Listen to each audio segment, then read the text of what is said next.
Nós imploramos ao Senhor, tenha misericórdia de cada um de nós. Nos ajude para que nós venhamos a permanecer ouvindo as tuas palavras e compreendendo cada uma delas e guardando elas no nosso coração e colocando elas em prática. Para a glória e honra do teu poderoso e santíssimo nome. Em nome do nosso único Senhor e Salvador, Jesus Cristo. E todos aqueles que creem, digam amém. E glória a Deus. O título diz assim: Família de Jesus.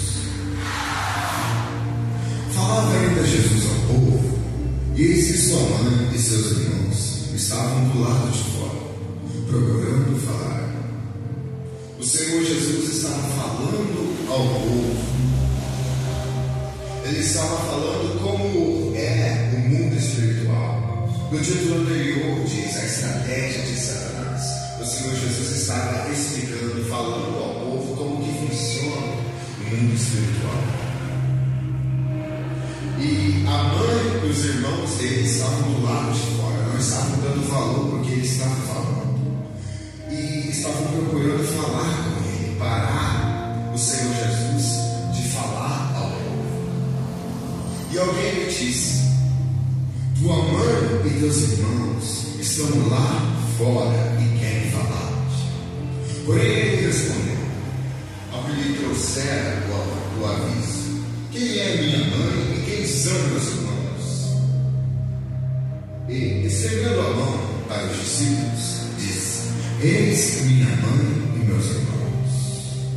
Porque qualquer que fizer a vontade de meu Pai celeste, esse é meu irmão, irmã e mãe. Diga glória a Deus. Então, o que ele está querendo dizer?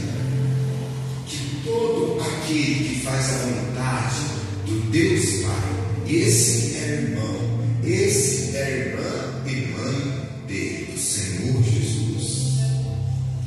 Do Senhor Jesus. Então nós que fazemos a vontade do Deus Pai, do nosso Pai Celeste, nós somos irmãos do Senhor Jesus.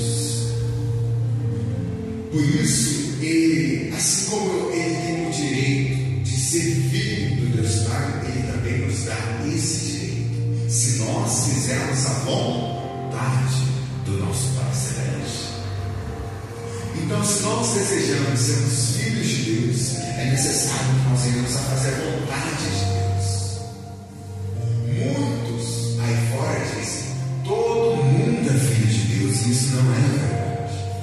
Filho de Deus é aquele que procura ter como a intenção fazer a vontade de Deus, do nosso Pai Celeste, e não a nossa própria vontade. Amém, igreja? Continuando, a parábola do semeador. Uma parábola é uma história baseada em fatos reais que tem como intenção, como propósito, nos ensinar. Naquele mesmo dia, saindo Jesus de casa, assentou-se à beira-mar, e grandes multidões se reuniram perto dele, de modo que entrou num barco e se assentou. E toda a multidão estava em pé na praia. E de muitas coisas lhes falou por parábolas, e dizia: eis que o semeador saiu a semear, e ao semear, uma parte caiu à beira do caminho, e vindo as aves a comer, outra parte caiu em solo rochoso, onde a terra era pouca, e logo nasceu, visto não ser profunda a terra. Saindo, porém, o sol a queimou, e porque não tinha raiz, secou-se. Outra caiu entre os espinhos, e os espinhos cresceram e a sufocaram. Outra, enfim, caiu em boa terra, e deu fruto, a 100, a 60 e a 30. Quem tem ouvidos para ouvir, ouça. Então, o Senhor Jesus nos conta essa parábola de um semeador que saiu para semear, para plantar a semente. Quem semeia a palavra é o Senhor Jesus, e essa semente é a palavra do Senhor Jesus. E é nós que decidimos se essa terra, se o nosso coração vai ser essa terra boa, ou então aquela que vai cair à beira do caminho. permitir que as aves venham a comer a semente. Ou então pode ser também essa de solo rochoso, que pode ter nascido rápido. Ou então também pode ser essa que veio o sol e a queimou, porque ela não tinha raiz. O que o Senhor Jesus está querendo dizer?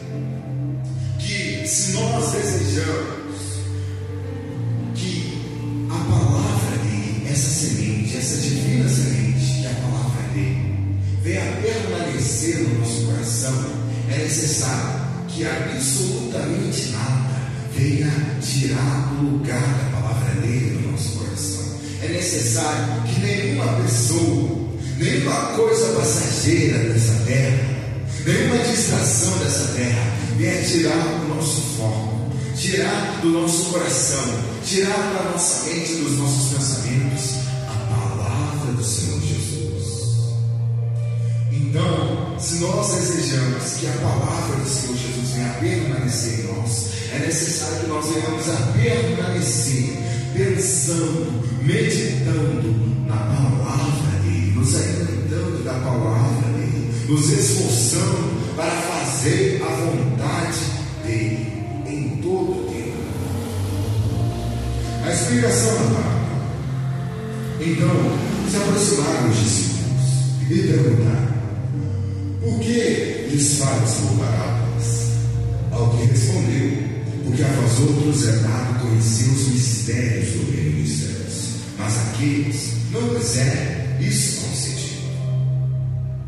A nós outros, a nós que cremos, que estamos crendo, que estamos acreditando nas palavras do Senhor Jesus, Ele nos revela, Ele nos dá o conhecimento dos mistérios do reino dos céus. Mas aqueles que não acreditam, que não estão crendo no Senhor Jesus, não é isso concedido, não é isso dado. Por isso, muitas vezes nós falamos de Deus, nós pregamos, nós ensinamos de Deus, do reino dos céus para a pessoa, mas mesmo assim ela não compreende, ela não entende, ela não valoriza, porque ela não decidiu acreditar, não decidiu crer no Senhor Jesus. Por isso não é isso concedido a essas pessoas, por causa que é nós que decidimos se nós vamos acreditar, se nós vamos crer no Senhor Jesus ou não. Se nós desejamos que os mistérios do reino dos céus venham a ser revelados a nós, é necessário que nós venhamos a crer, a acreditar nas palavras do Senhor Jesus, em Cristo Jesus nosso Senhor. Pois ao que tem se lhe dará, e terá em abundância, mas ao que não tem, até o que tem será tirado. Aquele que tem a gratidão, aquele que tem a crença, aquele que acredita no Senhor Jesus, esse vai ter em abundância esse conhecimento, essa revelação, essas revelações dos mistérios do reino dos céus, vai ter em abundância. Não apenas isso, mas em qualquer área, em qualquer ponto da vida dessa pessoa que crê no Senhor Jesus, ela vai ter uma vida em abundância, uma vida que vai permanecer crescendo, uma vida que vai permanecer prosperando. Ela vai ter tudo do bom e do melhor de sobra em cada área, em cada ponto da vida dela.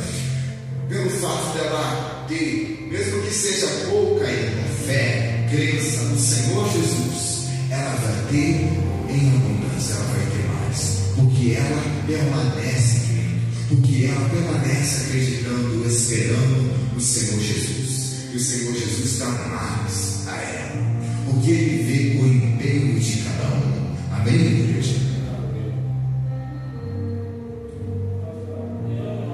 Mas ao que não tem, até o que tem lhe será tirado.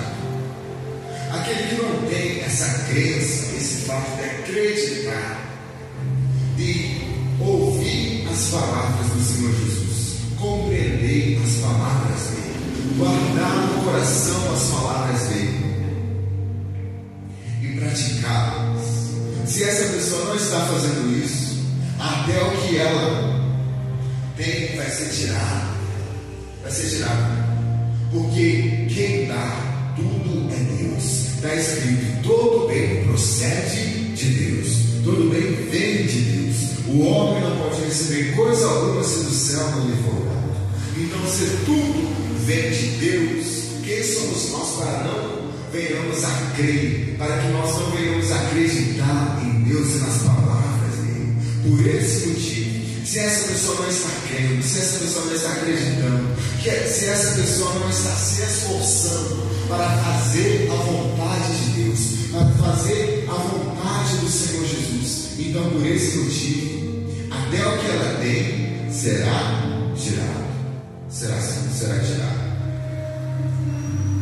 Por isso, eles falam por parábolas.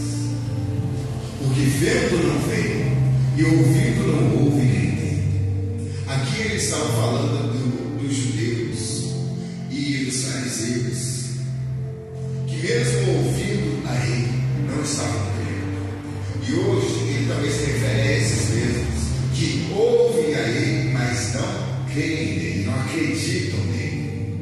De sorte que nele se cumpre a profecia de Isaías: ouvireis com os ouvidos, e de nenhum modo entendereis; vereis com os olhos, e de nenhum modo percebereis. Porque o coração deste povo está endurecido, de mau grado. Traduzindo, eles se sentem obrigados em ouvir. Ouviram com os ouvidos e fecharam os olhos. Traduzindo, eles não têm nenhum interesse em dar valor às palavras do Senhor Jesus. Para não suceder que vejam com os olhos, ouçam com os ouvidos, entendam com o coração, se convertam e sejam por mim curados. Veja que mesmo o Senhor Jesus sendo santo, perfeito, o Todo-Poderoso, Ele não obriga ninguém a crer nele. Ele não obriga ninguém a acreditar nele. Ele não obriga ninguém a obedecer a ele. Ele dá liberdade de expressão, livre-arbítrio para todos. A pessoa que decide se ela vai crer ou não, se ela vai acreditar ou não, se ela vai obedecer a ele ou não. Bem-aventurados, felizes, abençoados, porém, os vossos olhos, porque veem, e os vossos ouvidos, porque ouvem. Aqui ele estava se referindo aos discípulos dele, que estavam ouvindo as palavras dele e vendo as maravilhas. E hoje nós ouvimos as palavras dele, não vemos ele fisicamente, mas nós vemos todas as maravilhas que ele fez no passado, está fazendo na nossa vida e ainda vai fazer.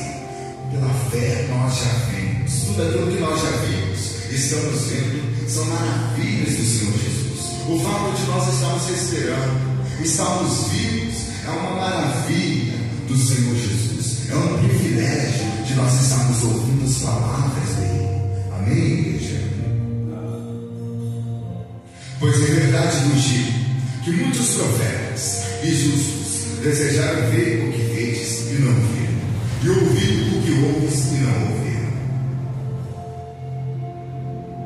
Então nós somos privilegiados, não privilégio, de nós ouvirmos as palavras do Senhor Jesus, de nós sermos escolhidos pelo Senhor Jesus para ouvirmos e praticarmos as palavras dele.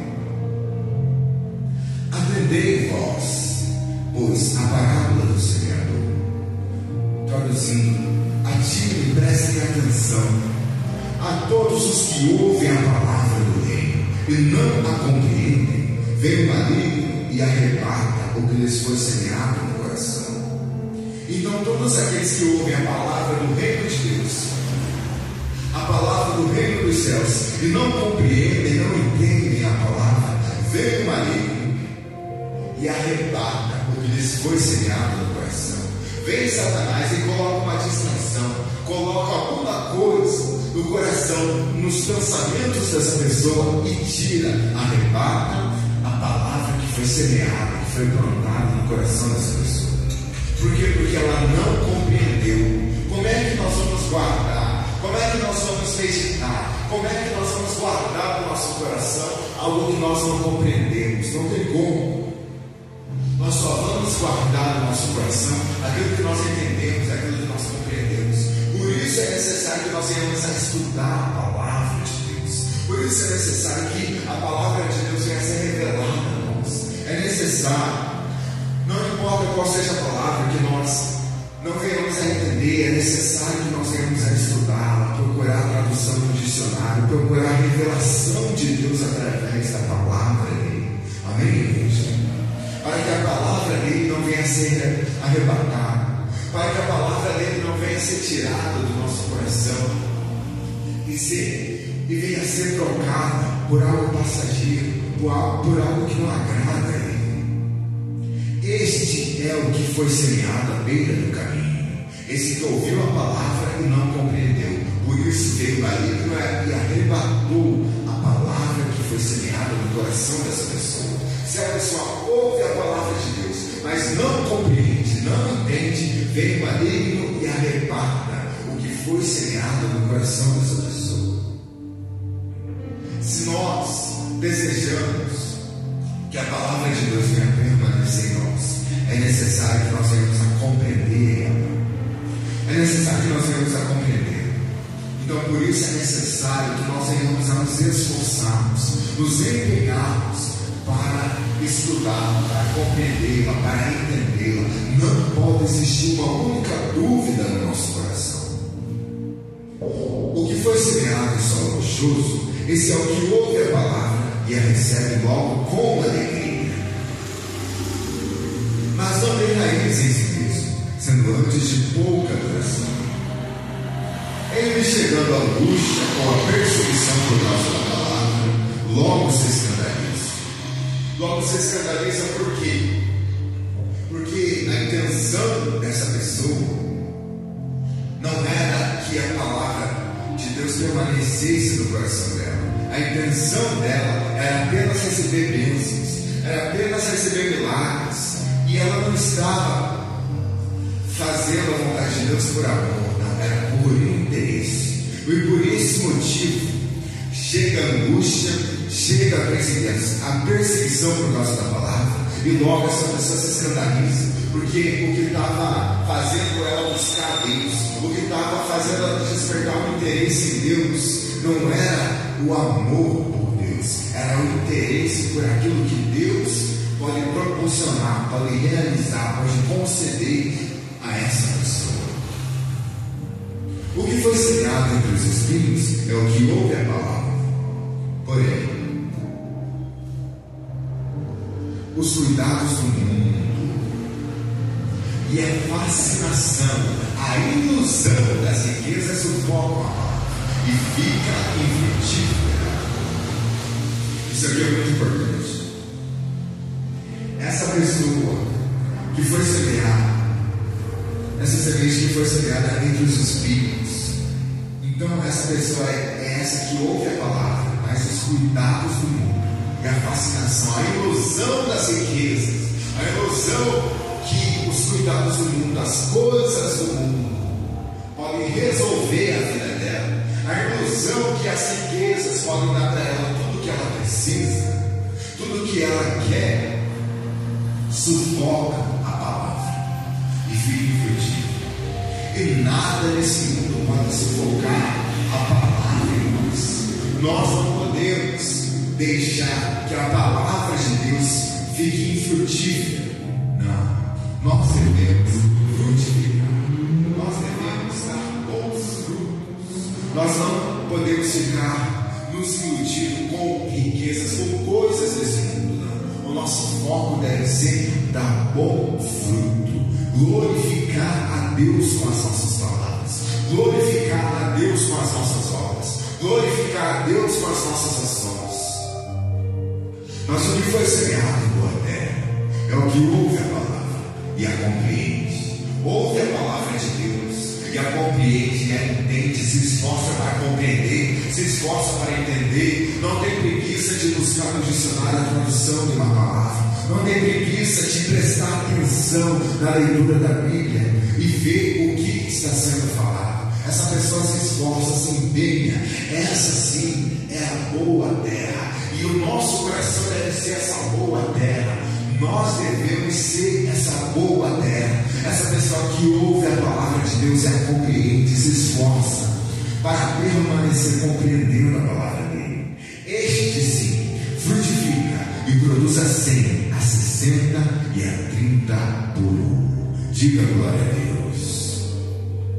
Então, o que o Senhor Jesus está nos ensinando é que nós devemos ouvir a palavra dele e nos esforçarmos para compreender a palavra dele e guardar a palavra dele no nosso coração e colocar em prática cada palavra, cada ensinamento, cada mandamento.